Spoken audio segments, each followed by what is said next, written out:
Direction la Pévale, une ancienne voie ferrée désaffectée pourrait-elle devenir une véloroute? Le site appartient à la SNCF. Les habitants des alentours rêvent de cette petite métamorphose et symboliquement, ils ont investi les lieux. Martin Vanlaton avec Mathilde Baron. Équipés de tronçonneuses et de sécateurs, ces habitants des villages d'alentour ont envahi l'ancienne ligne ferroviaire. Une action symbolique pour rendre praticables les quelques centaines de mètres qui séparent la gare de Genêt au lycée. Pour redonner vie à cette ancienne voie ferrée qui aujourd'hui sert à rien, qui pourrait donner effectivement un beau lieu de balade à tout le monde. Et puis des chemins d'accès aussi pour désengorger un peu peut-être les autoroutes. Ça permettrait de mieux passer pour aller au lycée par exemple, ce serait plus pratique quoi. Et puis c'est beaucoup plus court et beaucoup plus joli de passer par un endroit où il n'y a pas de voiture quoi.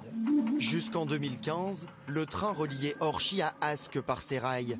Mais la vétusté et le peu de rentabilité ont eu raison de cette petite ligne.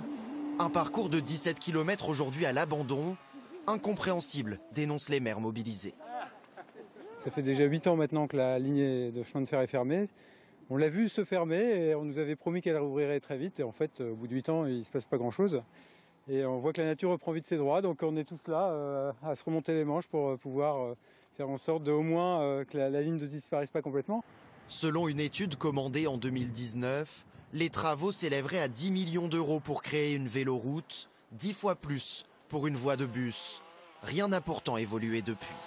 Avoir une vie agréable et puis circuler facilement, c'est un vrai sujet pour les habitants au local. Et puis il y a aussi le sujet du contexte plus global.